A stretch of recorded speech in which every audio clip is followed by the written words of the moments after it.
Hey folks, welcome back to the Meta Abuse podcast. I'm your host, Battle Mode, and I'm the only host this week, but I have got a very special guest. This is my friend Imperialus. He's actually from my gaming group, but I'm trying to remember where it was that we met each other in, because was it to do with Oh, Armageddon Empires that we're about to talk about today? I don't know if it was Armageddon Empires or Dominions. I'm pretty sure it was through. I'm pretty sure it was through Explorminate, though, one way or another. But whether it was Armageddon Empires or Dominions, I'm not sure. So the reason why I've asked Imperialis to come on the podcast today is not because I just want to get my mate on to talk to, although that is always fun, right? But Yeah, it's Imperialis has been playing the game that we're going to talk about today, Armageddon Empires by Cryptic Comet. He's been playing this for years, like way longer than me, and I first came across the game in 2012. But I'm gonna leave it to Imp to describe the game if you don't know what it is, because this is a really, really interesting video game and one that still plays incredibly well today. Yeah, take it away, Imp. sure. Yeah. So I guess if you want like a 30-second summation of what it is, it's a card based 4X deck builder from before those were popular. I guess Vic explained it in an interview he gave once where he was very heavily inspired by Magic the Gathering and games like that. But that was sort of what people's brains went to when they thought, back in 2007 when this was released, when they heard something like a deck builder type game, is those old tabletop collectible card games and stuff like that. And so he basically took that, he combined it with the board game tradition of Ameritrash. So think Fortress America or Risk, those sorts of games where you've got a huge pile of counters set on a map and you shove them around at each other and stuff like that. Direct contrast to kind of the Euro games. And so he took those two concepts and tried to combine them into a single game. So what you ended up with was a hex based board war game where all of your units and characters and everything that you manipulate over the course of the game comes from these cards that you build a deck for. That's perfect. And yeah, I think the way I would describe it would be 4X board game, and it's a bona fide 4X game as well. It's got all the X's. It's got all the gameplay from the 4X's, if you want to take that silly analogy. And yeah, it's got a deck building element, but don't be put off by that. I know a lot of people have this kind of allergic reaction whenever you mention the term deck building. It really doesn't play like a deck building game.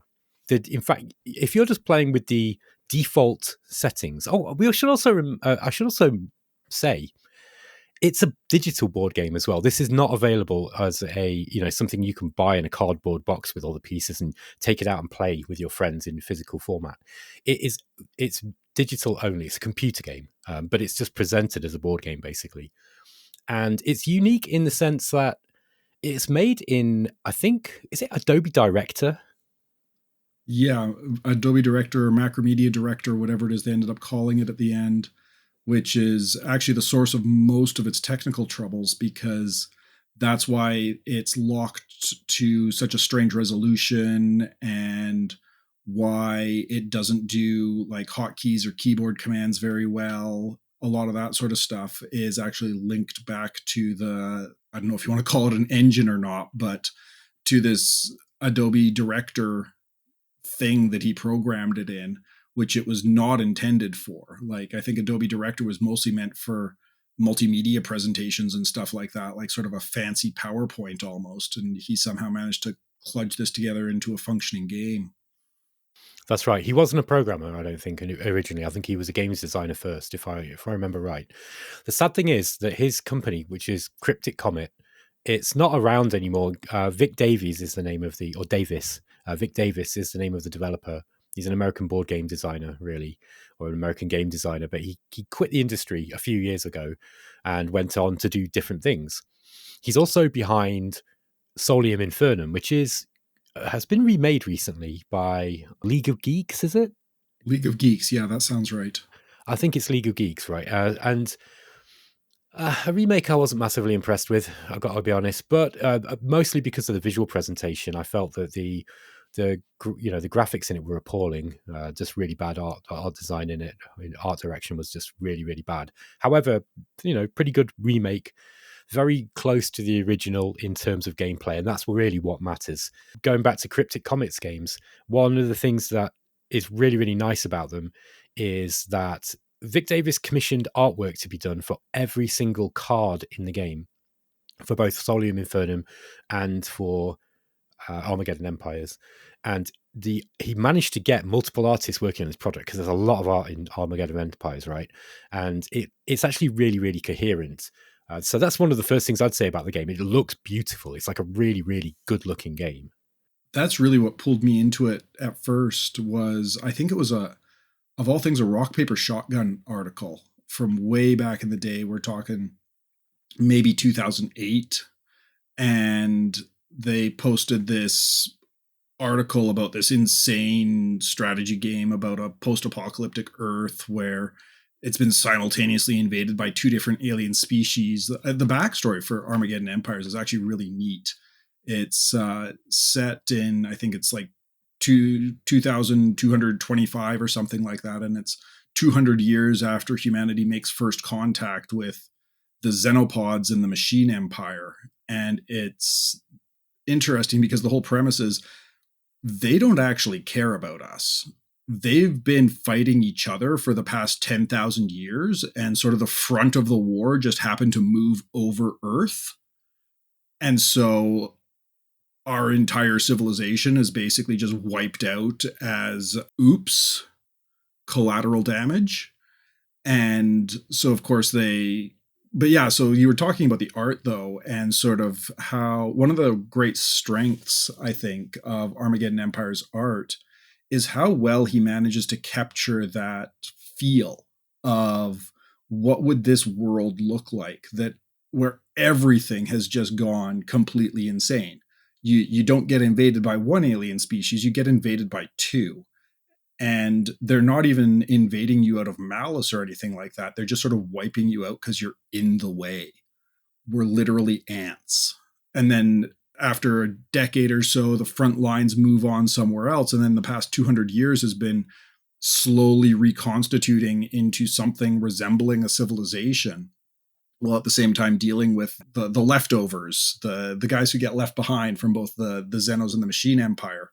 And then the Xenos had also created the Free Mutants as like an experiment because they're like, hey, we found these ants. Let's poke at them and see what happens if we added extra arms or whatever. Maybe we can make them fight for us. So his ability to sort of create that world and then show it through the art. And I know on Discord, I probably managed to track down the highest resolution pictures or the card art that Vic had originally had up on his blog and stuff like that. And when I was starting to worry that it might be shutting down, I went through and I saved as much of that as I could. And when you get the high resolution images, they're really, really well done. You look at the cards and you can see the Free Mutants have a very distinctive style. The Empire of Man has a very distinctive style, all that sort of stuff. So the art was really probably what pulled me into the game in the first place. And then from there, kind of the gameplay took over.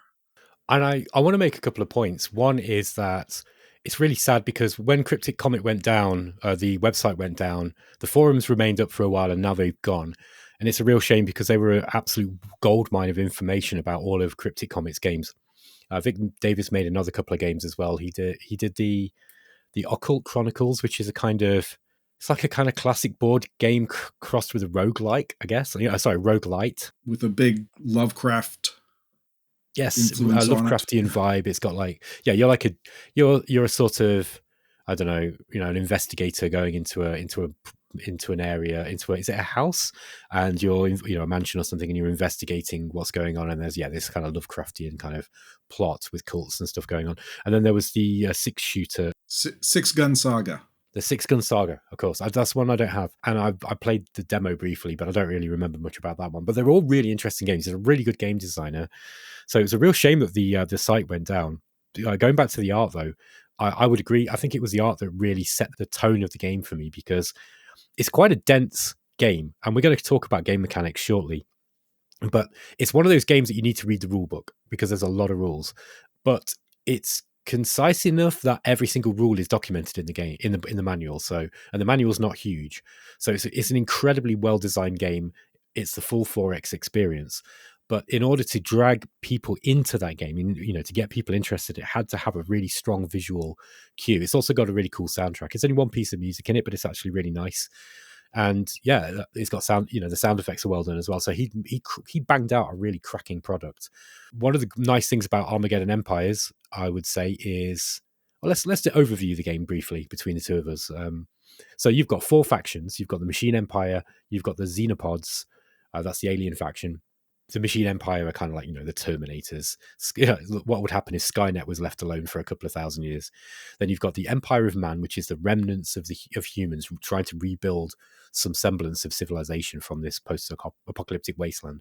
And then you've got, is it the Brotherhood of Free Mutants? I think it might be called. Just the Free Mutants, I think. The Free Mutants. Okay, so you've got the Free Mutants, which is the mutant faction that were mutated humans created by the Xenopods as a weapon. And they are all the individual groups. It's played on a hex map. The board is randomly laid out each game, so each hex has a terrain type.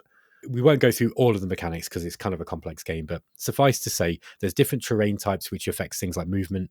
There's a stealth mechanic in it, so that units moving through terrain simultaneously can be stealthy, and also armies will have a reconnaissance value, and it makes a dice roll every turn. So it's quite unusual in the sense of a board game, because you actually have the ability to sneak around the map, and you'll only be detected or detect enemy units if these dice rolls are in your favor, and they're hidden dice rolls. So this is a really great game, because you always have to be on your guard from the enemy, and it can attack you from multiple vectors. So yeah, it's a hex-based war game. Now, all the cards that you get or the cards that are in your deck, because it's a deck building game, there's a bunch of preset decks that you get to play with, and then you can go into the editor, and to a certain points value, you can select different types of units, like infantry. There are tanks. There are kind of giant walker robots. There are heroes that have got special abilities. There are kind of special, very much like in Star Wars Rebellion or Star Wars Supremacy. There's kind of hero-like units that are like light versions of heroes. So you might have like commandos or that kind of thing. You can actually purchase your own tiles as well. So that you get a few tiles that you can put down to kind of like customize your sort of home area. And then you've got a base card as well. And there's facilities. So because it's got a base building element. I think that's a pretty good summary. Like there's a lot of moving parts to the game itself. Like you mentioned the heroes and stuff like that, and the heroes are also your generals. Like you cannot really effectively command and have an army running around without a hero to lead it. And it ties into what I think is the absolute core mechanic of the entire game, which is this concept of scarcity, where what you have in your deck is all that you have in the game. So if you've got your big Stompy Doom robot and it gets blasted by a tactical nuke, well, now you have no big Stompy Doom robot and no way to get another, unless you have included a second one in your deck for some reason. So the idea of creating that level of scarcity, I think, does a lot to capture the feel of what it would be like to, be trying to run a civilization in a world that everything sucks. If you wanted a modern comparison, the one that kind of jumps out at me to a large extent would be Zephon. I think has done a pretty good job of capturing a lot of the feel of the factions, at least, where you've got the two different, like you've got the AI faction, and then you've got these greebly aliens from outer space, other dimensions, however it is they set it up in Zephon, and then you've got the humans as well. And that interplay between them is a big focus of Zephon. But to a certain extent, the atmosphere and the vibe and everything like that does feel very much like Armageddon Empires. The big difference being I like the art direction of Armageddon Empires quite a bit more. I find Zephon kind of gray and bleh. Yeah, I But agree with you.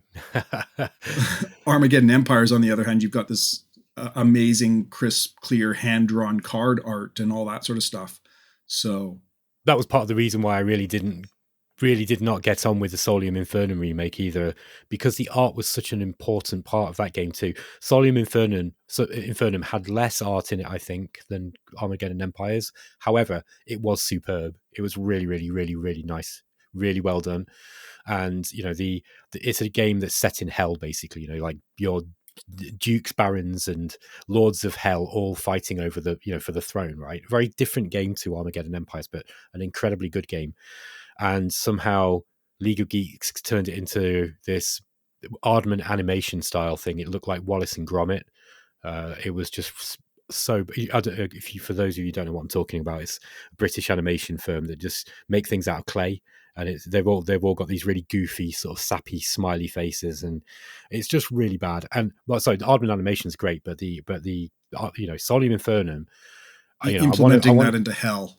Yeah, that it just did not. It did not scream hell to me. It made it just look like Armello or whatever it's called, the game that they made before, and it just did not fit at all. It's really unfortunate because they made a cracking job of updating the game and mechanics actually. But I digress. Just for the people who don't know what this game is about, Armageddon Empires, I'm just going to briefly explain what would happen in a typical game, just so people have got a better idea before we go deeper. So, in a typical game of Armageddon Empires, you pick your faction and you've got your deck.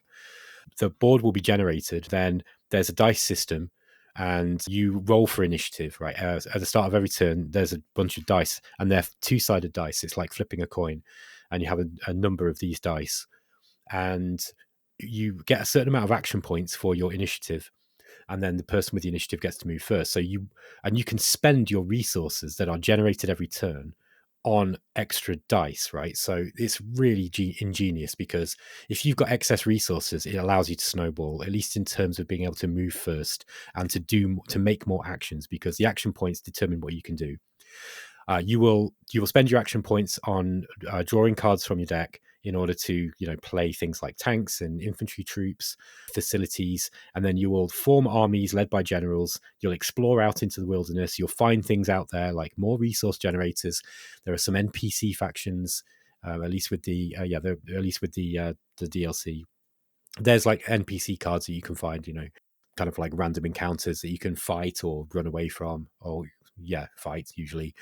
And then you will find the AI, and the AI is trying to do the same thing, right? The AI players will be trying to expand. Oh, I should say, by the way, it's not multiplayer. It's a single player only game, which is a real shame. I think it would work wonderfully well in multiplayer. But yeah, the other players are trying to do the same. They will send armies out to scout.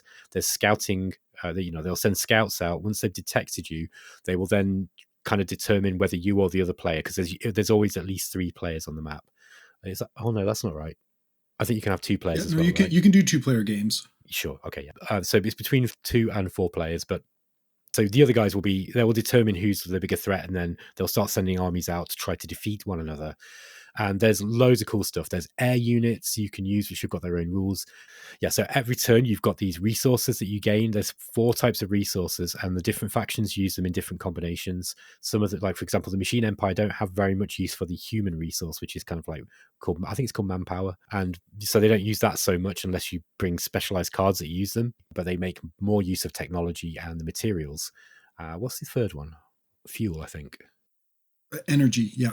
Humans, materials, energy, technology. That's right. So you'll find resource generators out in the map. You have to build a relatively cheap construction, and that can be destroyed by a single scout, right? So you have to defend your resources as well. But you don't usually have enough troops to be able to do that. So when you said that this game is all about scarcity, I think you really nailed it. The other game that is kind of like, by the way, other people have drawn comparisons to Shadow Empire, certainly not in terms of complexity, but at least in terms of theme. Shadow Empire also has this theme of making the most of what you've got at the start of the game. Whereas in Armageddon Empires, you can have crazy resource generation if you're really lucky. But for the most part, you are going to be torn between, okay, do I want to build that big stompy robot? Or do I, can I not afford that yet? Do I need to get some more lesser powerful units out to kind of just guard? For example, there's a big army coming my way, and I definitely need to win the initiative this turn. I've got to go before my opponents. So I'm going to have to use my resources in order to be able to get those extra dice. And then you're still flipping the dice to see whether you get it. There's so many decisions every single turn that you've got to make to determine how to best spend these scarce resources. And then, yeah, you try to destroy the enemy's base and then you win. So that's a standard game, basically. That's generally what goes on. Did I get it about right?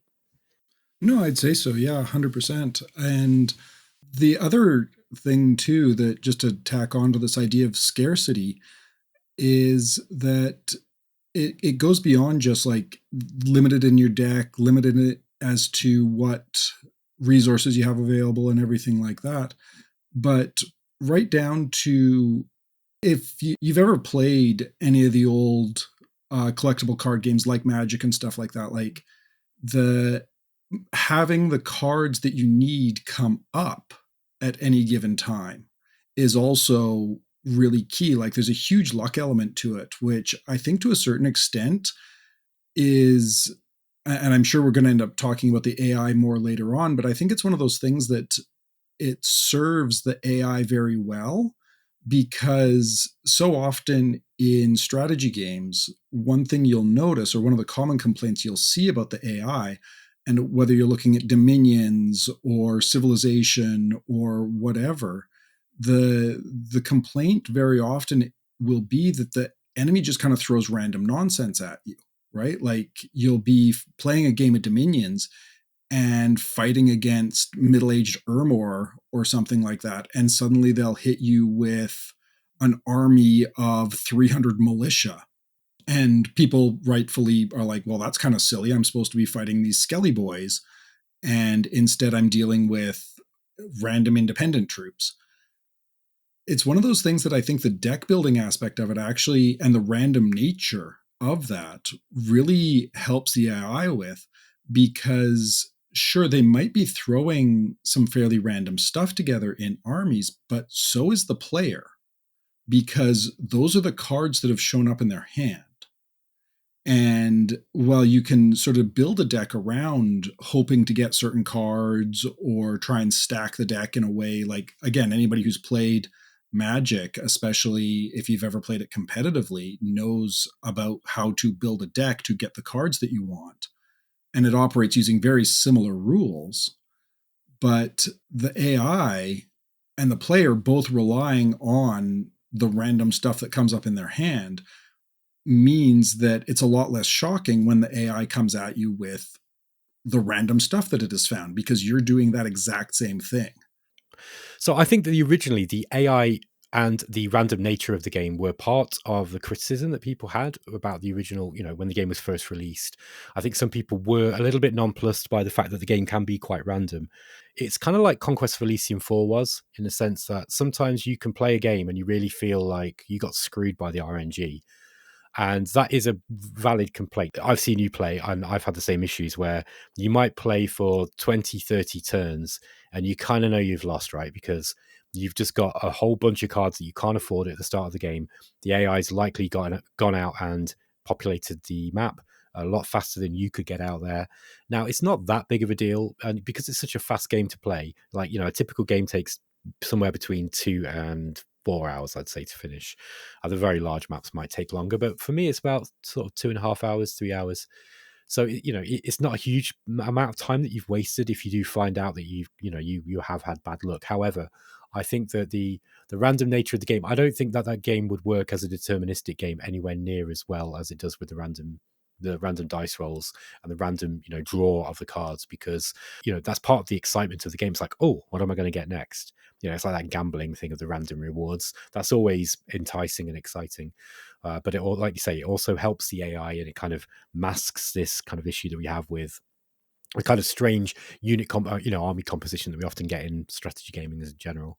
Totally. Yeah. And I think, too, the other thing as well, and I guess maybe we will talk about the AI now, because I do think that's one of the more interesting aspects of it, or at least I'll talk about the AI now, is I do think that's one of the things that Vic did an absolutely fantastic job of, is the AI knows how to use all of the abilities that it has access to.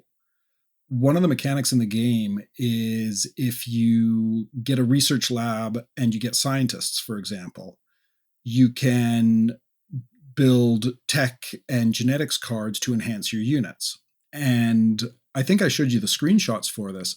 One of the things that most of the factions can build is some sort of like short-range missile.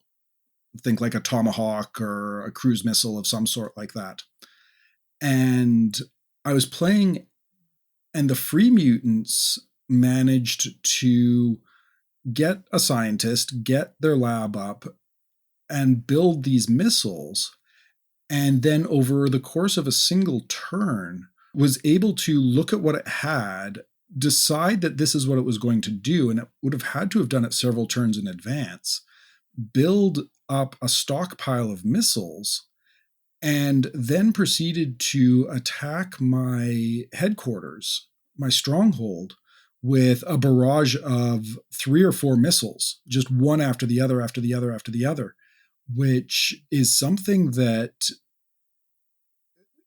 I actually did the math on it. And at the very least, the AI player would have had to have spent at least 2 turns building up that arsenal before they would have been able to launch that attack. And so it shows that the AI is able to take what it has access to and figure out how to use it effectively. I've had the AI use espionage against me, which is one of the stealth mechanics that some of the heroes have, which increases the action point cost to move armies, play cards, that sort of stuff. It's a fairly obscure mechanic and highly dependent on whether or not you've actually ended up with this card in your deck, but it'll do it. If it has lots of infantry and it has a war college, it will make the infantry training.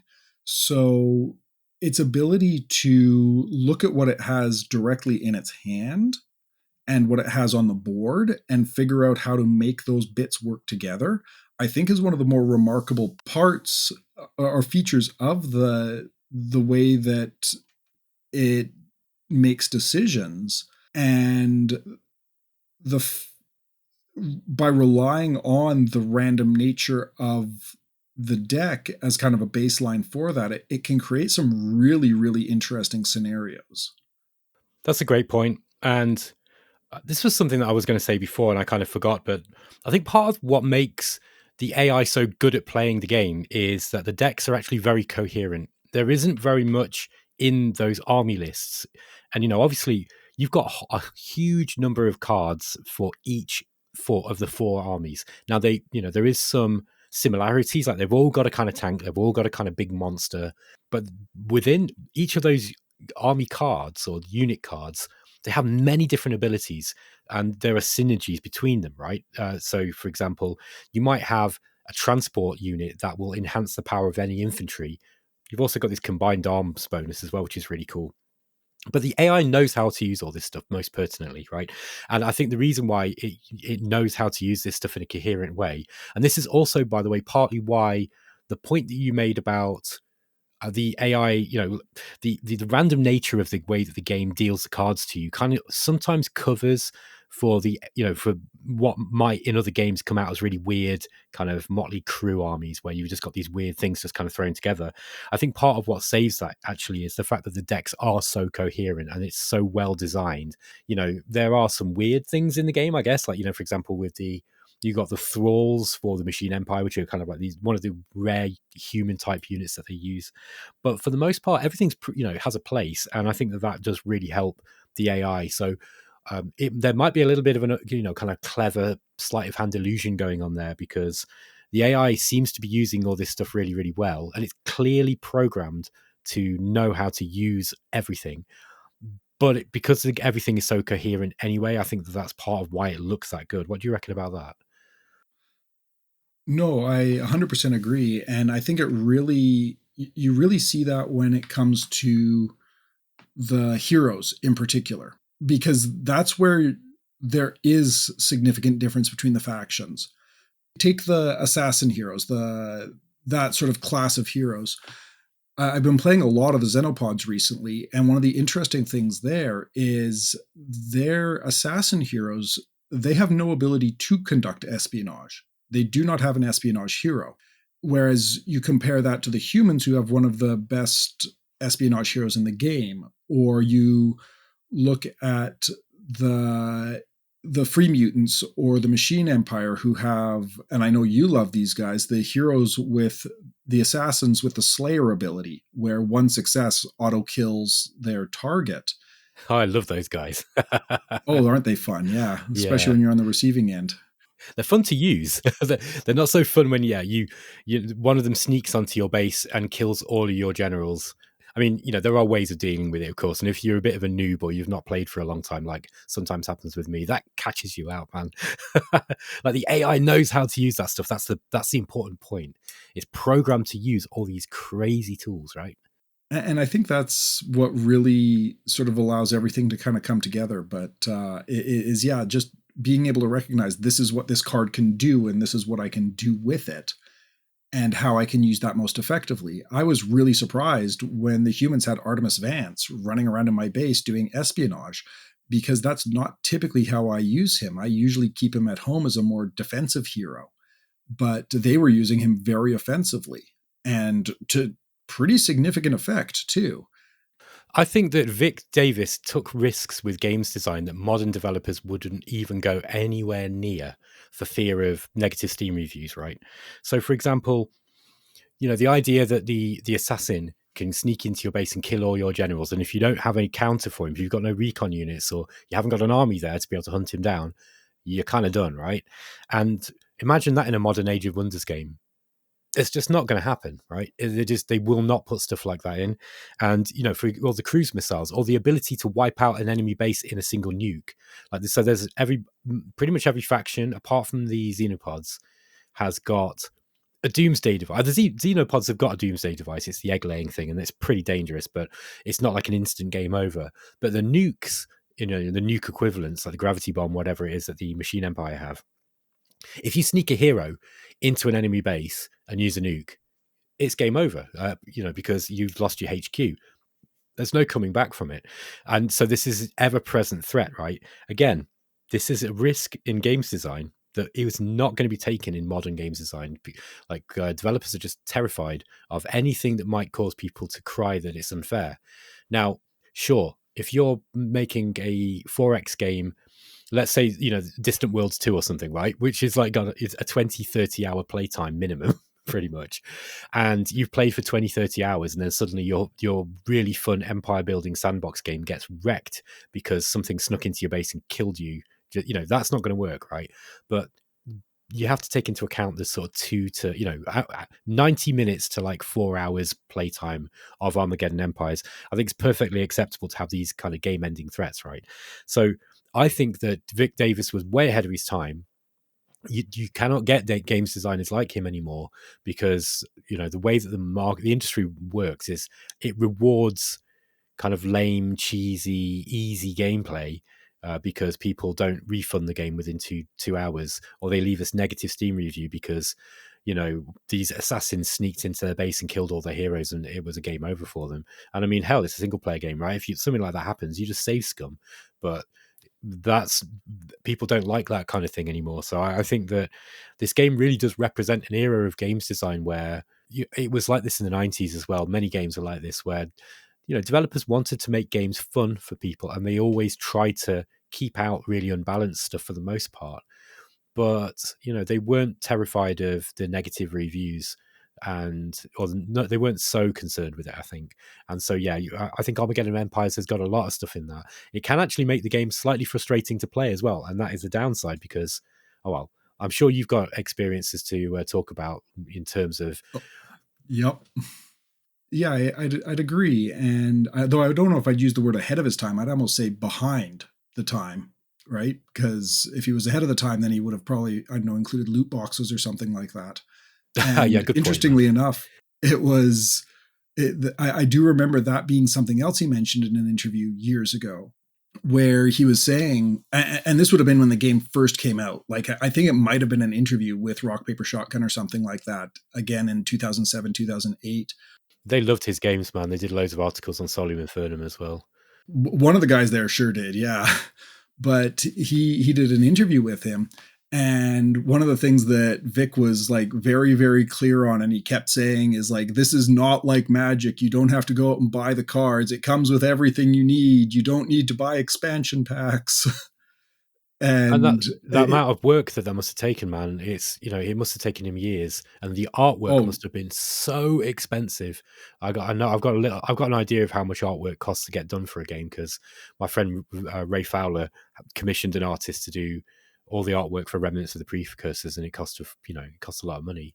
but yeah, so he was very adamant about this idea that, and again, it's just funny because this was before even horse armor was a thing.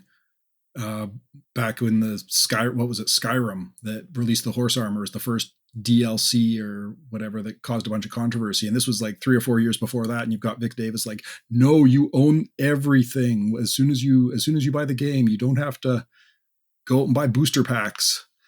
I remember reading something along those lines. I think it was actually in the blurb for the game as well, that you didn't have to buy anything else. It's a self-contained game. Again, that is something that would be completely unheard of in today's market, because developers, well-meaning as much as they are, some of them are not well-meaning, but everybody, whether they're well-meaning or not, has to engage in some kind of games as a service practice in order to be able to sustain the costs of the big studios that they've got going, right? And if you're an indie developer, you're a little bit less, I think if you're an indie developer making a game on outside of work time, like in the evenings and at a weekend, you're a little bit more resistant to that, needing to kind of like this crazy monetization thing. And so it was really nice to be able to get this full package of a game. He did release some DLC, I think, but I think they were free. Maybe Tip of the Spear. No, they were both free. Oh, were they both free? Okay, there you go then. So yeah, both Tip of the Sphere and Cult of the Wasteland were free. So yeah, amazing. So, and he just added these. I think Tip of the Spear he added in order to improve infantry, because infantry was it wasn't really well distinguished from tanks and stuff. It was just like, apart from some abilities, it was just kind of a weaker version of some of the other cards.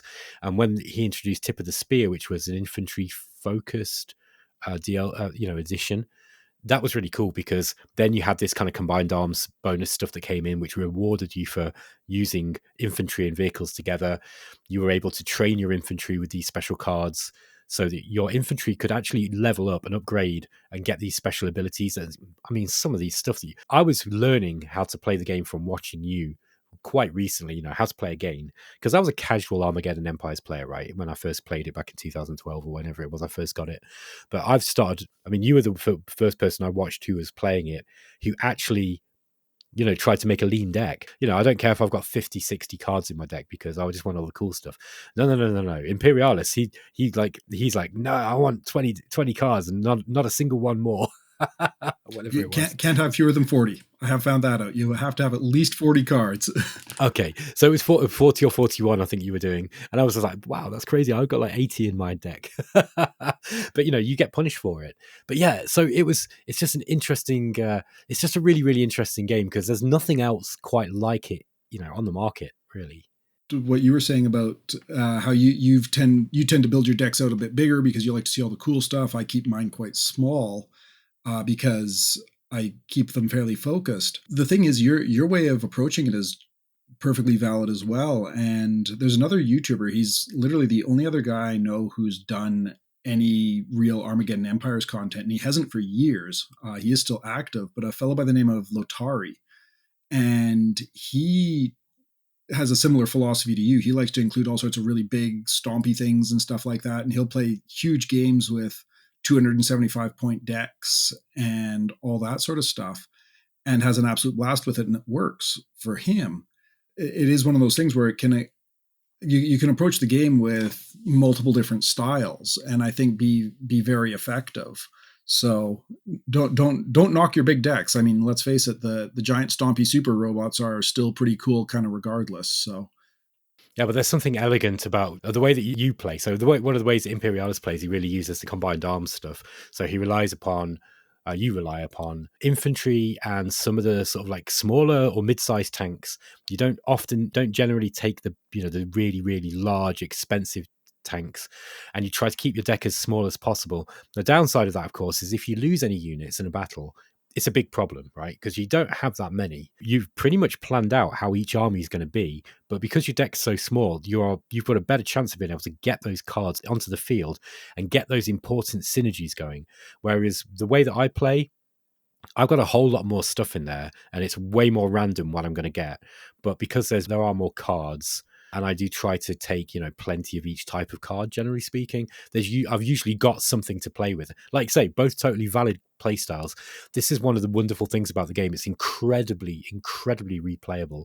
Like the way that you play with infantry, with the combined arms thing, where you've got infantry fighting, the transports, armored transports, IFVs, whatever you want to call them, and infantry rapidly moving around the map is completely different to if you're stomping around with the big titans and or the big mutants, or the xenopods, like huge monsters, which might only move one or two hexes per turn.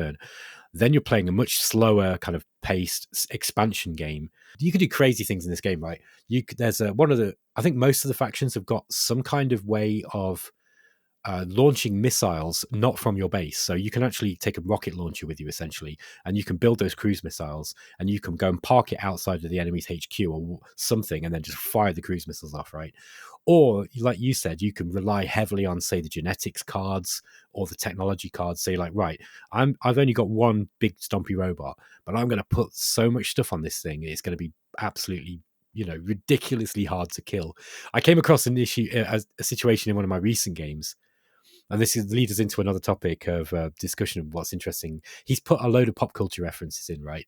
And one of the things that you can find in the game is the Ava from Neon Genesis Evangelion, and it's got the AT field and everything, right? And it's like a big stompy robot, but that thing, it will only take 1 hit point of damage per turn, right? No matter per combat round. So it's so hard to kill that if you throw a regeneration item onto that, that will heal, that can heal a hit point per turn. So I think it's the Xenopods have got that ability. Yeah. They've got, Yeah, I think for it's their biomecha. For the biomecha, right? So, and it's a biomecha card. It classes as a biomecha because, of course, it's from Neon Genesis Evangelion. If you know anything about that, you'll understand what I'm talking about, right? It's a biological thing. So, yeah, so you've got this kind of crazy synergy. So and it's got a really high defense, and because defense scales really hard, right?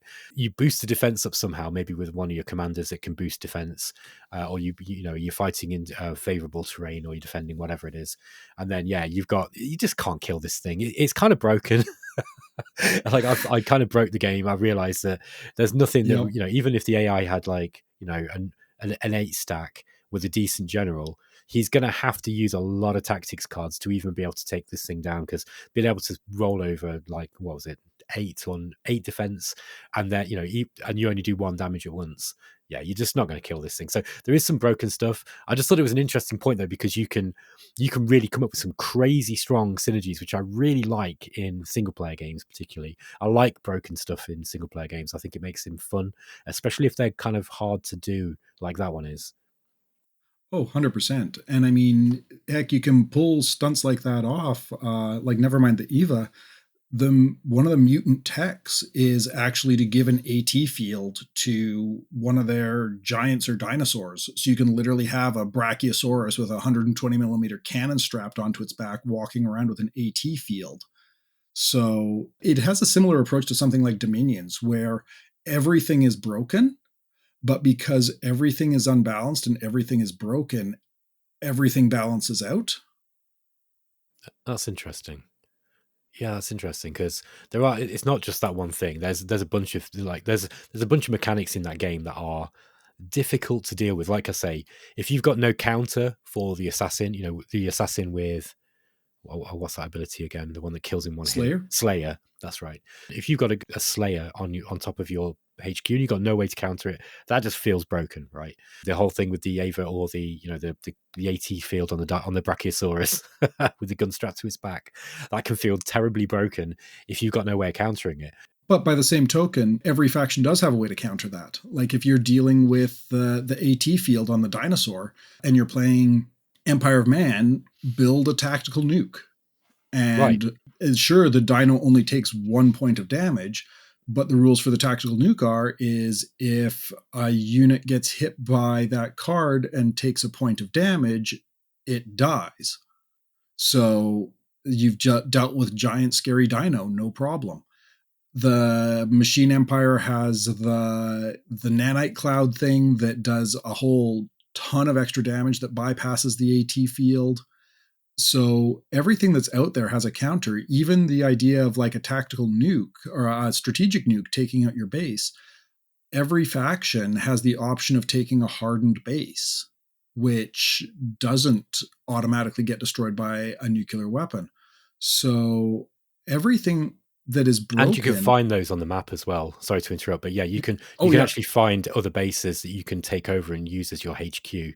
So it's not just limited to you having to opt to take that as part of your deck. You can actually find them as well. So yeah, you're right. It's there's so much, and you are quite correct. Even on, there's not just direct counters to things. It's just that if you've got one broken tactic, well, the AI can do loads of stuff. Like, if you've got a seemingly unkillable army, you can sneak in with an assassin and kill the leader, and all of a sudden that army's suffering supply penalties. Yeah, because there's supply in the game as well. That's another thing. So, of course there is. Yes, of course there is. It's a super complex game, right? So, so if you've got this massive, scary, basically unbeatable army coming in, but you manage to kill their general, then you can mop it up with something manageable. Because when the army's out of supply, all of a sudden all its statistics go down. Hey, well, what do you mean that they've got supply right through to your territory? Why don't you just go and take out their supply extending base that they've built? And you can do that with a smaller force, right? You could paradrop. You could do an air jump with your air marines, because that's the thing in the game, right? You've got marines that can do parachute drops, or the equivalent jetpack, whatever it is, and they can jump down and land directly on a hex and wreck their supply base. And all of a sudden, all of those units that were relying on that supply base are suddenly out of supply, and they can only move one hex per turn. And they got to crawl back home, and you can then mop them up. So yeah, there's always some way of dealing with the issue. Well, there's usually some way of dealing with the issue that you've got of whatever it is that the AI is doing to you. Even if it's just sneaking, like kind of Frodo and Sam sneaking into Mordor, sometimes you can sneak a nuke into the enemy base, or you can sneak an assassin in and get lucky and kill them, kill something critical that they're using, like some supply boosting hero or something like that. No, 100%. And it is one of those things, like you'd mentioned earlier on, about how it's a game that doesn't have any multiplayer support and how that's a shame. But that raises the question of, like, it'd be almost impossible to make this game multiplayer unless it was something where you're literally playing hot seat, because now that would be interesting as a hot seat game, but I digress.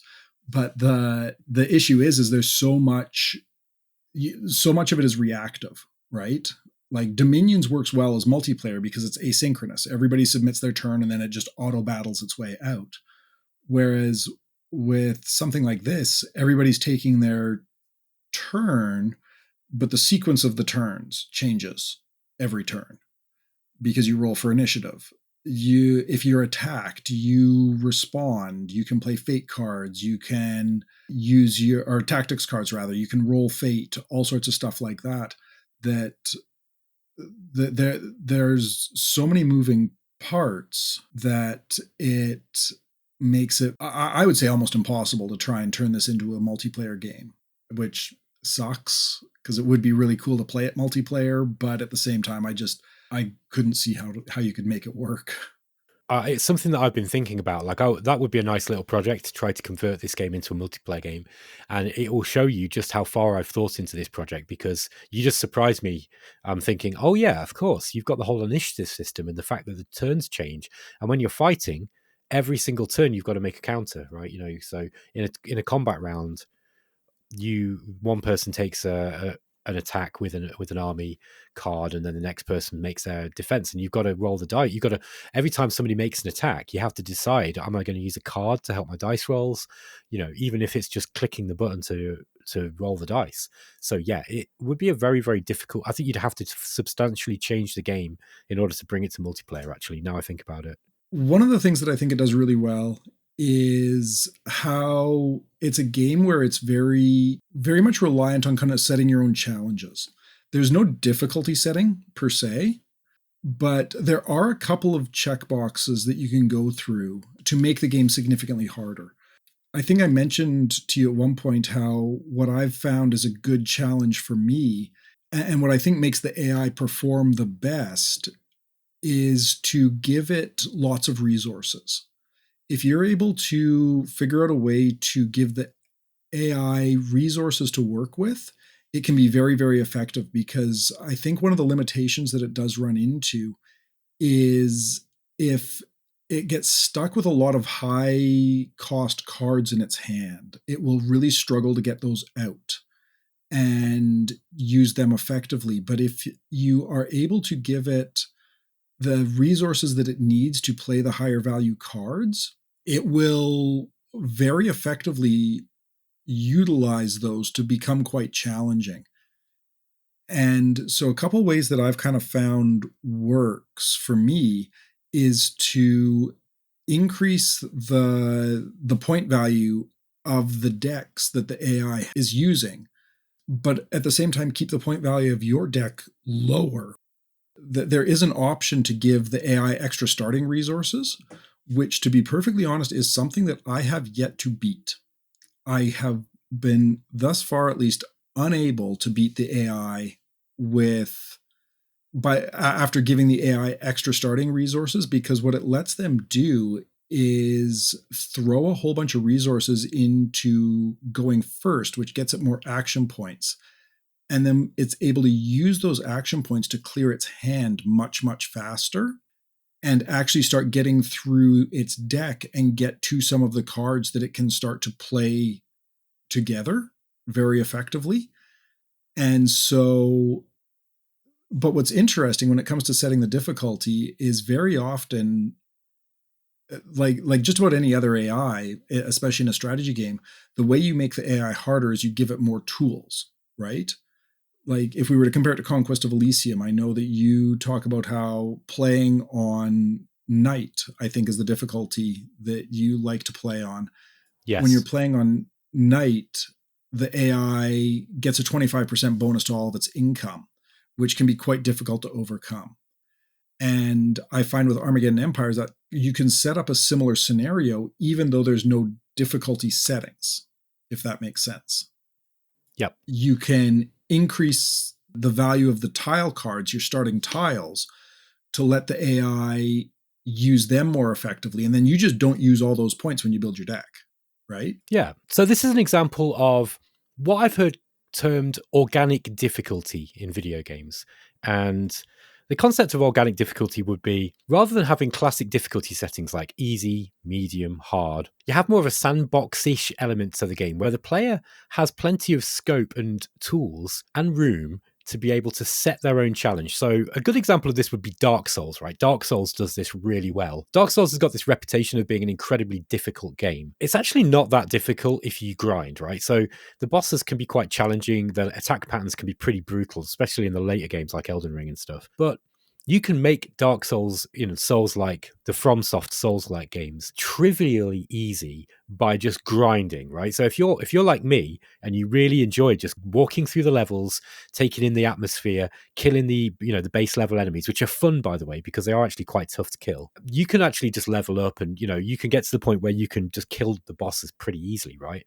There's a few bosses in the original Dark Souls games that everyone was complaining about how damn hard they were, that I just walked through, and I realized it was because I was over-leveled. So you can kind of break Dark Souls, right? But that's the point of the game. It's incredibly difficult if you want it to be.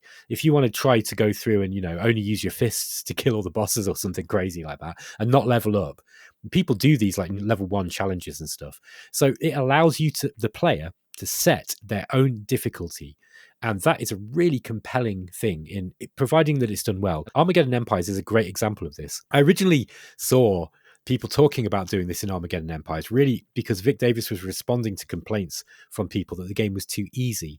Now, I remember thinking when I bought the game in 2012, it was a bit later than that, It must have been 2014. Yeah, it's because it was just after I finished my last traveling trip abroad. I was kind of sick of trailing around in Southeast Asia.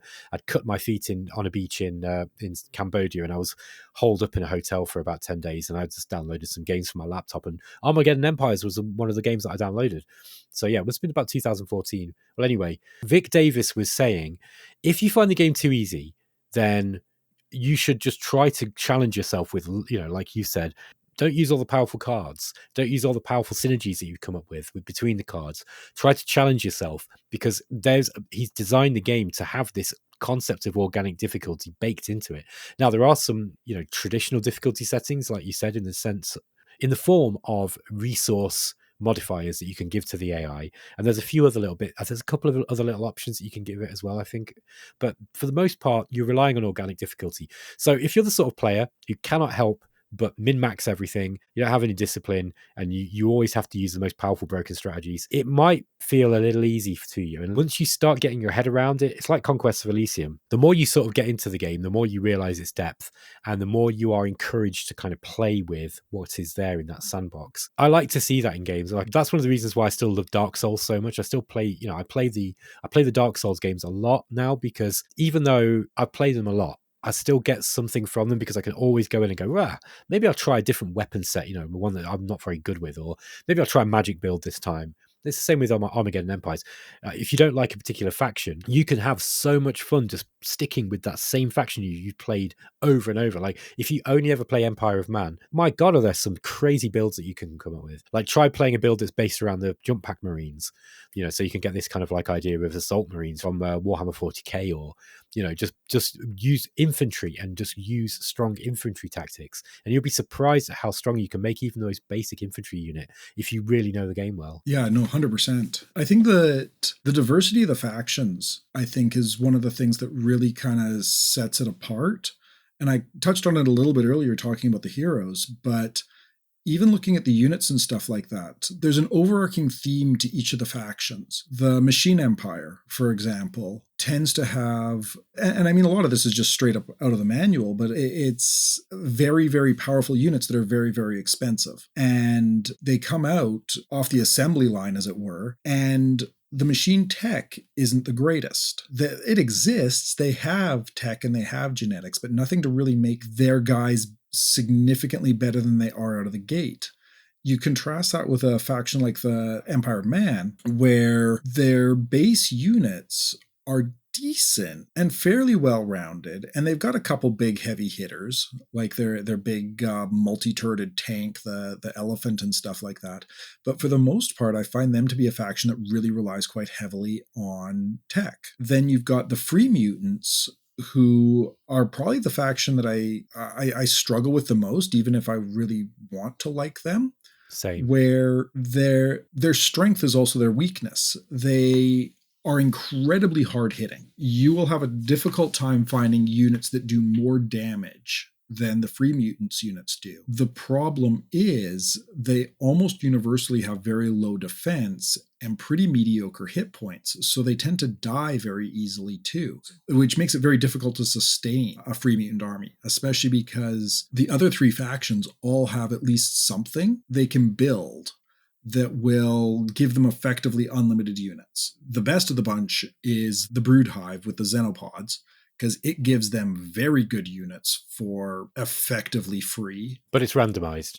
It's important to state. It gives you a random selection, a random card from a fairly broad selection, but they're all pretty good. Like, you're not going to be too disappointed if you get even one of the weaker ones. No, totally. And you'd have a use for them too. And that's kind of what I think at least, the entire Xenopods faction is built around the Brood Hive and those cards. But then you get a faction like the Empire of Man, where they can just build the God Soldier. It's expensive, but theoretically there's no limit as to how many of them you can build. And if you have the resources for it, you can be churning out one of those every couple of rounds. And they're effectively a super weapon. Even the Machine Empire has their Thrall factory or whatever, which will get you a whole bunch of terrible units, but it'll get you a lot of them. The Free Mutants don't have anything like that. They don't have any tech card or anything like that that will let them build units that way.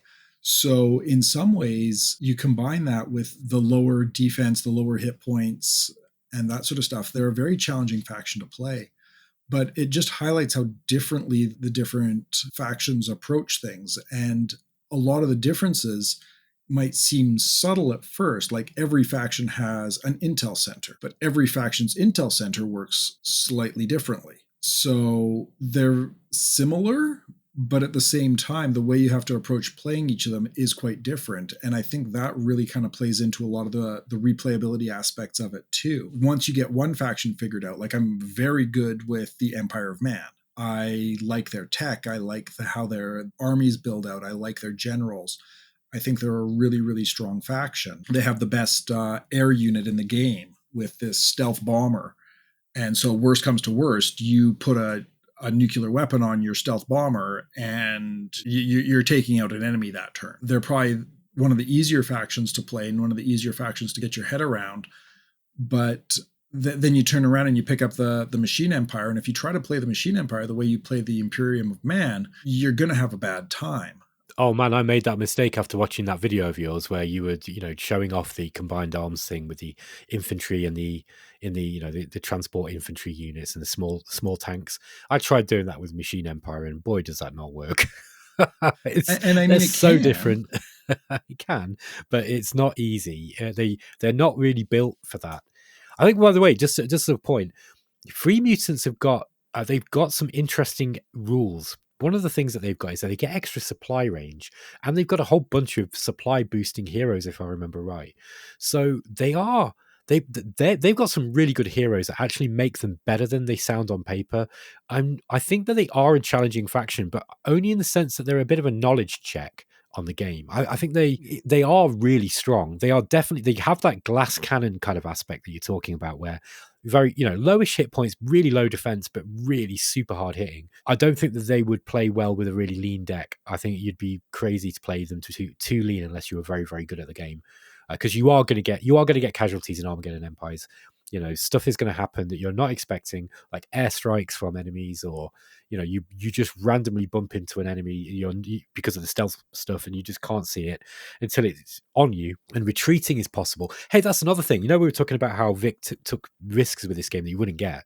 How many strategy games do you know where you can get attacked by an enemy, or you can initiate a combat with someone and then run away afterwards? Like, that's not a thing anymore in strategy games, is it? No, not really. And there's a reason for it. It's annoying, right? You jump onto an enemy and they run away from you. Well, that's really annoying. Well, the way that he solved that was that he makes retreating really punishing. So if you try to retreat, you have to take a really significant attack from the enemies, and you are usually going to either have some damage to your units, or you're going to lose units, and losing cards is bad, right? However, the Free Mutants have got more leaders that have, I can't remember what it's called now. I think it's Tricky, is it? Trickster. So they've got a few leaders with the Trickster ability, and Trickster is really, really difficult to defeat. Like, the one thing I find the Free Mutants quite annoying to play against, because if they've got a Trickster on the map with a big army, you can hit them with a big force, and you're like, right, even if they run away, they're going to take a whole lot of dice damage, right? And the Free Mutants are going to suffer because they've got low defense. No. They've got Trickster, so they don't take anywhere near as much damage. It just drastically reduces the penalty that you get for retreating. So they can just run away from you every damn turn. So they can pick and choose their battles, and that's one really, really strong thing about the Free Mutants. You can have Trickster with the other cards, the characters as well, but there's some other thing about Free Mutants that makes that particularly strong. I can't remember what it was now. There's something else that they have that it synergizes really well with those leaders. I'm trying to think what it is. As a general rule, the other thing that they have going for them is they are a very fast army. Most units in the game have either movement of 2 or movement of 3. Yes. And the vast majority of other factions have movement 2, right? Like the Xenopods, almost everything is movement 2. They've got 2 or 3 units that are movement 3. Yeah. The humans, it's about a 50-50 mix. The machines are again on the slower side. The Free Mutants, I think they only have 2 units that are movement 2. out of their entire. And they're going to be the really big ones. Yeah, so probably. the Brachiosaurus with the turret from an M1 Abrams is one of them. And then one of their giants, I think, is also movement 2. But other than that, everything they have is movement 3. And a lot of their heroes also give their armies extra mutants or movement. Yeah. I was actually looking because I remember you mentioning the idea that the mutants had a lot more tricksters than the other factions. They don't. They only have one trickster hero. Oh, okay. Well, maybe I'm making that up then, because I think sometimes you just think, God, that's annoying, and you kind of you've come across their one hero and they're using him very effectively. Yeah, and that feels like the defining thing. So yeah, I'm really bad for that, by the way. I don't look at things carefully enough sometimes, and I kind of make snap judgments. So you've probably caught me out on that one, but that's interesting. I thought they had more than that, so that's really, really interesting. It just feels like they just use it well. Their whole thing is their ability to kind of project the power out, which interestingly enough makes them very, very effective. I did find interesting settings for them, which is to set their resources at low. Right. And then make the map very big. Oh, okay. Because then you can really take advantage of their ability to push their supply and their ability to operate outside of supply. Yep. To basically play them like I don't know whether you want to call them the Fremen, the Mujahideen, or whatever, yeah. Right? Like they run around in the hills and plink away at things very, very effectively. And that just shows how drastically the game plays, how drastically different the game plays, depending on the map options. I mean, you can have really big maps. I tend to play on the small map. I don't know why. I've just got into this weird habit of doing that, and that's really rare for me in video games. But actually, if you play it on a large map and you increase, say, the tile size of the game, so you can place more of your own selected tiles as part of your deck, and you can do some really cool things. Like, you did touch on this before, but I mean, there are some really interesting things you can do. Like, for example, the machine empires don't generally use human manpower, right? But if you want to go with a thrall build, which is, I've tried, and it's not that strong, at least with the way that I did it. I'm sure you could, or someone who was better than me at the game could come up with a really powerful thrall build, right? But they're not really designed for that. But you can actually set the game up so that you've got more of these manpower things at the start of the game for the machine empire, and then you could just build your deck based around these thralls and the thrall producing. Is there a thrall producing item in the game? There is, yeah. The machine empire, that's how they can get the unlimited number of units, is it'll just spit out thralls. Yeah. So now the nice thing about it is once you build that, I think it's been a long time since I built one, but I'm pretty sure it just auto produces thralls.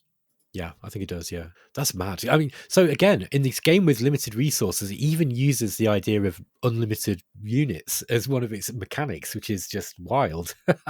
that would seem to break the game, right? If somebody said to me, "Hey, I've got this game, yeah, and it's based around scarcity, but we're going to have like infinite units in it," I'd be like, "What?" Like, that's just, yeah. How have you squared that circle? But it works, man. It really, really works. I'm sure if you could abuse that. If you're a min-maxer power gamer guy, a dead sweaty tryhard, I'm sure you could abuse that every single game. But hopefully, as a sort of enlightened gamer who is a little bit more self-restrained, you can come up with some really cool stuff with that. Well, and I think very often the way I tend to approach the games, at least, is around one of those techs, right? Like whether it's the xenopods and building brood hives, or the Empire of Man and building their nuclear weapon and then strapping it onto their stealth bomber. But what I'll try to do, actually what got me started on it, was I built a deck I called it the Manhattan Project, where the whole idea was we were like the last holdout of humanity, and we're going to build a nuclear weapon to fight off whoever it is before we get completely wiped out. And so that was my first real attempt at building a really, really small deck. And everything was focused around like, okay, must get the stealth bomber and the nuclear bomb and just take out the enemy headquarters. So the idea that you can rely on those sort of broken mechanics without it breaking the game, I guess, is a good way to put it, where you put other limitations on what your goals are to increase the challenge in one direction, but also make it so that if you accomplish those objectives, you're almost certainly going to win, right? Yes. So you're hedging your bets, as they'd say. And yeah, I think that's... Think of it as like the science victory in Civilization back in the day, or when you had to colonize Alpha Centauri. Yeah. Right. So that's difficult to do, but it's that that is as a victory condition that if you are geared, if you actually put the time and effort into doing it, then it's going to work. There's loads of stuff that you can do in Armageddon Empires like that. We'll start wrapping up now, Imp. I think that just to summarize, my personal opinion of Armageddon Empires is that it is a masterclass in single player games design. I think there aren't many games of that kind of quality where you can get an experience, a genuine 4X experience that is not only immersive and super thematic, just because of the beautiful art, the way that the game draws you into this world, but also just the depth of the gameplay, where the game tells these stories just because of the events that happen as you go. It's like, I mean, we've not even spoken about the heroes. Like, the heroes are such a big part, and you really get to kind of you get a feel for how these heroes play, and which units they're kind of best with, or the situations that they're best to be used in. Some of them feel better than others, but there's a use for all of them, and it's like these kind of stories begin to generate themselves organically. Man, I think it's a wonderful, wonderful game, and just talking about it makes me want to play it again. Yeah, no kidding. Well, heck, I mean, I watched your Xenopods Let's Play, and then I'm like, oh, I'm back down the rabbit hole now. And I remember you saying that you weren't a big fan of them before. So as part of the reason why I played them, I was like, okay, I wonder if I can come across the issues that Imp kind of has with this, that makes him say that he's not a big fan of it. And I ended up having a real blast with them, but they do play very, very differently. They're very much the Zerg faction, like you want to be spamming out loads of units. Is that right? Would you say Oh they do yeah, have the big monsters, but I think that their strength lies in the fact that they do have this infinite unit generator. That's one of the big plays that they've got. Even if if you don't rely on the brood hive, there's loads of cool other stuff that they can do. So you can actually buy the eggs that the brood hive creates, right? You can actually put them in your deck. I don't know why you would want to necessarily. I think the AI does that, but you can just buy the eggs. I include them because actually, if you look at the math, it is the cheapest way to get units. It Right. costs, just in terms of the action points of the human resources cost. There's only, I think, 2 units on the out of the list that you can get of units where that cost is ineffective, right? With everything else, yeah, you're going to get something random, but every other unit on that list would cost more to just deploy out of your hand than it would Sure. cost to evolve the egg. But one of the things that I found playing that Xenopod series was I try to make a rule, right, not to bitch about luck when I'm playing games. I think that it's a really bad look for you to do that, So I really don't like it when I'm watching other people play and they start mouthing off about how they've had bad luck and blah, blah, blah. I'm just like, look, man, you're playing a luck based game. Like, just suck it up. What's wrong with you? However, I'll say this, it's okay when I do it, yeah. Of course, I of was course. I tried not to bitch about luck in that game, but I lost that game because I was the Xenopod faction, which is very heavily based around manpower. Like, they need humans to put into their meat grinder in order to bring out, or to impregnate whatever it is that they do. They need the human resource, and I didn't get any. And there was nothing around me, and I lost because I basically got starved out. I couldn't even play any cards, and I had a bit of bad luck with with the card draws I got as well. So one big criticism that I've got, and I think it's important to talk about the criticism, the bad points of the game, is that I think I mentioned this before. It's kind of like the old versions of Conquest of Elysium. It's not so bad now in that game, but sometimes the way that the map generates can kind of cause you to lose the game unless you're really, really skilled.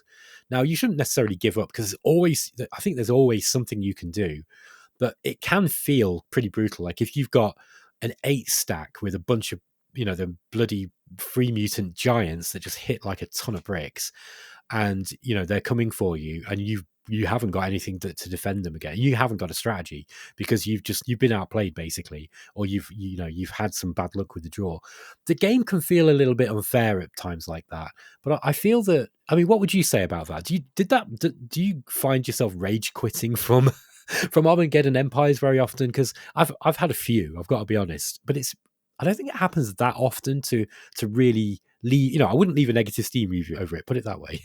Oh yeah, yeah. And I mean, the thing is though, is it's always a question of, if it's just bad luck, I can usually recognize within the first 10 turns or so if a map and sort of the cards that I've been drawing are going to be viable. When that happens, and I hit that turn 10, turn 11 mark, and I'm like, oh, okay, never mind, we're not going to do this. I'll just re-roll the map. But outside of that, like anytime I typically lose, usually the loss is just as interesting. Like, sure, it's frustrating.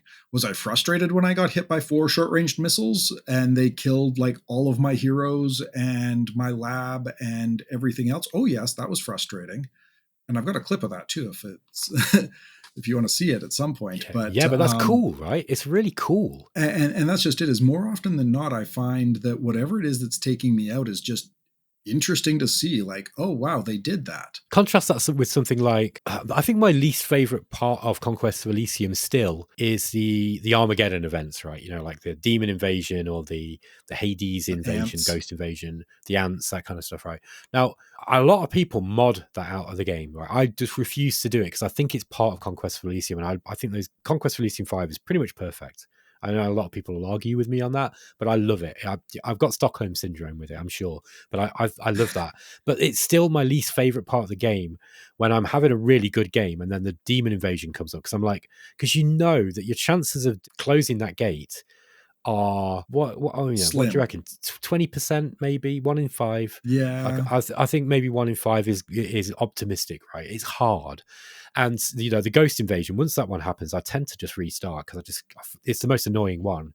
But that is a kind of look where it's part of the game and it still tells a story. And if I'm in the mood for it, I'll be like, you know what, demon invasion, fuck it, let's go. And I'll just try to do it, and it will be like, right, it's derailed my game. And a lot of players really, really dislike that about Conquest of Elysium, that the game can be derailed like that. I think even though that is a potential thing to come, you can still, because of the way the game is built, it does feel like a story generator game as well. It's built like that. And I think that Armageddon Empires is very similar in that respect. Like, unless, like, I had one game that I started, I think it was at the Xenopods again. It was one that I was doing on Rumble, just to try out using Rumble. And I only recorded one episode. And what happened was the map generated with a whole bunch of terrain level 3 stuff with me around it, right? So I was in this little valley, and then I just had thick mountains all around me, which made me incredibly defensible because no one could get in, but I couldn't get any supply to get out. So that was hard. Like, if I was going to do well at that, I would need to get lucky, find some kind of like way of getting some manpower, and then somehow building a supply base really close to my own place just to extend the supply a little way. But that map wrecked me. But still, it's interesting. Do you know what I mean? It throws you an interesting challenge, and I think if you're a gamer with or an acute desire for challenge, and you're like, wow, this one's going to be a doozy. You know what I mean? This one's going to be difficult. I think that can be that's really, really compelling. So maybe the RNG can be a bit of a negative, but it can also be a positive. I think if you've got that, if you don't need to win all the time, that's another thing. Like, I'm starting to learn to love losing. And since I care less about losing in games now, I really find that I have much more fun with them because the story that it is telling, or the things that you're learning, can be just as interesting. And I think if you can go into Armageddon Empires with that mindset, you're going to have a lot of fun. Oh, 100%. And I think too, the other thing as well is, again, it's one of those things that can be manipulated. Like, if you find yourself getting really frustrated with having very low resource counts, play as the Xenos. You're not getting human resources, whatever.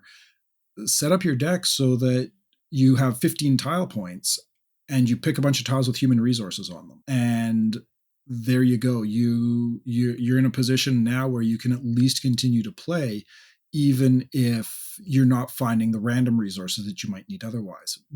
Keeping in mind too that the AI has that same advantage, right?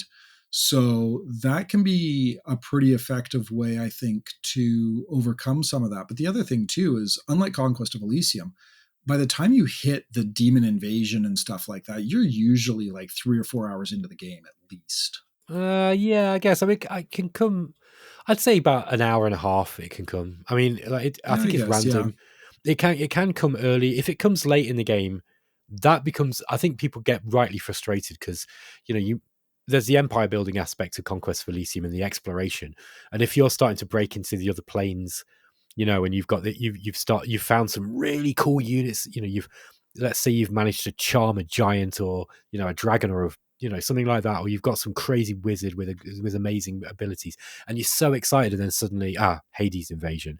Oh, and by the way, you're playing on a big map, so good luck trying to find the statue to be able to to stop it, Destroy it. Yeah. It's that is really frustrating, and I think that's a valid complaint about Conquest of Elysium, where I don't think that a game like Armageddon Empires, like you say, generally speaking, if you're going to be having a bad game, like as soon as the map is rolled up, if you get unlucky with the first 10-15 turns, I mean, how long does it take to play 10-15 turns in Armageddon Empires? Like 5 minutes, 3 minutes? Yeah. It's pretty fast.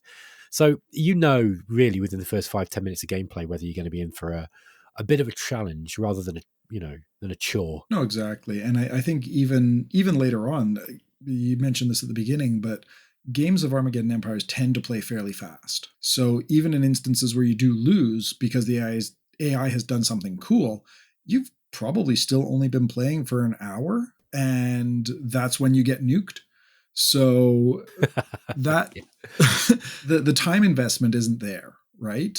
Like you contrast that with, I mean, imagine a big multiplayer game of Dominions, right? You're 8 months into this, and something goes horribly wrong. Well, that's why people get so tilted and salty in Dominions. You put all that time and effort into a game, and then somebody betrays you or something, and it's just someone like you're bringing back memories here of the last game we played. God, yeah, right. Twitch. Hey man, you guys sorted it out. Yeah. Hey, Imp, we're going to wrap up, man. Thank you so much for joining me for this, because this is one of my favorite games. It's really, whenever I sort of mention this game to, on various places, like on our Discord channel at Explorminate and that kind of stuff, I often get tumbleweeds, and it's really hard getting people to even want to try it because it's an old game, right? And it's one of the defining features of our generation is that people seem infected with the progressivism fallacy. The idea that new things are inherently better than old things. So trying to get people to play old games, it can be really, really difficult. I guess the other problem is Armageddon Empires is for a while it wasn't easy to get hold of. It's available now on Steam though, unlike Solium Infernum, the original. You can go and buy this on Steam. Vic Davis very wisely went through his old games and tried to get them working. Armageddon Empires was the one that he managed to get going. And so, yeah, go and buy it. It's really, I don't think it's an expensive game. I think it's pretty damn cheap. Let's actually check. $10 or so? Yeah, I think it's something like that. £7, sorry, £7 19 pence, and that's not on sale. So it's dirt cheap. And I tell you, if you click with this game, like it has with me in Imperialus here, you're going to get hours of fun out of it. I've played this game for 100. Well, I reckon I've got maybe 150 hours in this game. And that's a lot of time to be playing a game. It's fantastic. And once you start getting into the deck building aspect of it, because man, you don't even need to touch that. The base decks are pretty fun, right? But when you start getting into the deck building aspect, it opens up a whole world of possibilities. No, 100%. And I was just going to mention too, when you first suggested doing this, I decided, hey, let's take a look at the Steam player counts on this. So I went to the Steam stats or whatever, and there were 2. And I think we're both in the room right now. Yeah, I'm not surprised. I don't know why it is. I think that Daz Tactic told me not that long ago that there was an attempt to remake this game. I can't remember what it's called. Do you know I know the one you're talking about. Yeah. So, and he said it wasn't very good. And I don't like remakes much. Like, I've got a bit of a thing. Like, I only like to remake games that are bad. Now, Solium Infernum did need remaking, and the reason being is because you can't buy it anymore, right? The only way to get it is to get a hooky copy, because it's not possible to purchase it. You can't get it anywhere. So Solium Infernum, that was a good game to remake, right? Because Vic Davis apparently has tried to get that one working for Steam, the original, but he couldn't manage it because there was some problem with the copy protection, that he baked into the game.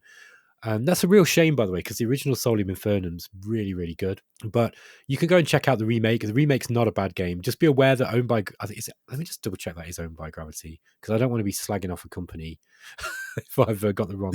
Yeah. It's League of Geeks, yeah. So League of Geeks are they've basically gone under. They've got a skeleton crew updating the game. I don't think they're even updating it anymore. It's a real shame. It was even before the game was released, they knew that the company was about done. unfortunately. So there's not going to be any more updates, I don't think. It's basically, they're in limbo. That's what they've been saying. It's a real shame. If it wasn't for those garbage bloody character graphics that they came up with. But I will say, like, it's stable. It runs, like, realistically, even if it doesn't get updated again, it's done. It's done, right? Yeah. So it wouldn't be the end of the world. If you want to check out the design philosophy behind all this, at least, then the remake of Solium Infernum isn't the worst way to go. No, but there's also, if you ask around, there's ways of getting the old version as well. And I don't know if I prefer the gameplay of the old one, because I didn't play it enough. I never played it multiplayer, which is really what it's designed for. But the single player AI is pretty decent, at least in the original. I found the AI in the remake a bit not great. It had some big flaws, but people have reliably told me that so did the original. So I just don't really know which one's better. But anyway, back to Armageddon Empires. It is available on Steam. You should go and check it out. We need more people playing this game, because I think the more people are able to see just what one developer can do with one game and the amount of depth and gameplay that you can get into it, it's going to shine a light on all this shoddy crap that we're fed these days, and just how crap it is compared to some of these older games that we had. But anyway, that was a very long way of saying thank you, Imperialus. I really appreciate you coming on, man. No, appreciate you having me. And anytime you want to come back and chat about games, we'll pick a topic that you're interested in, and you can come back, and we'll perhaps get you on with the rest of the guys and do a meta abuse podcast. Sure. No, sounds good. Excellent, man. Thanks, guys. This was Benjamin and Imperialus for Meta Abuse. Catch you next time. Take care.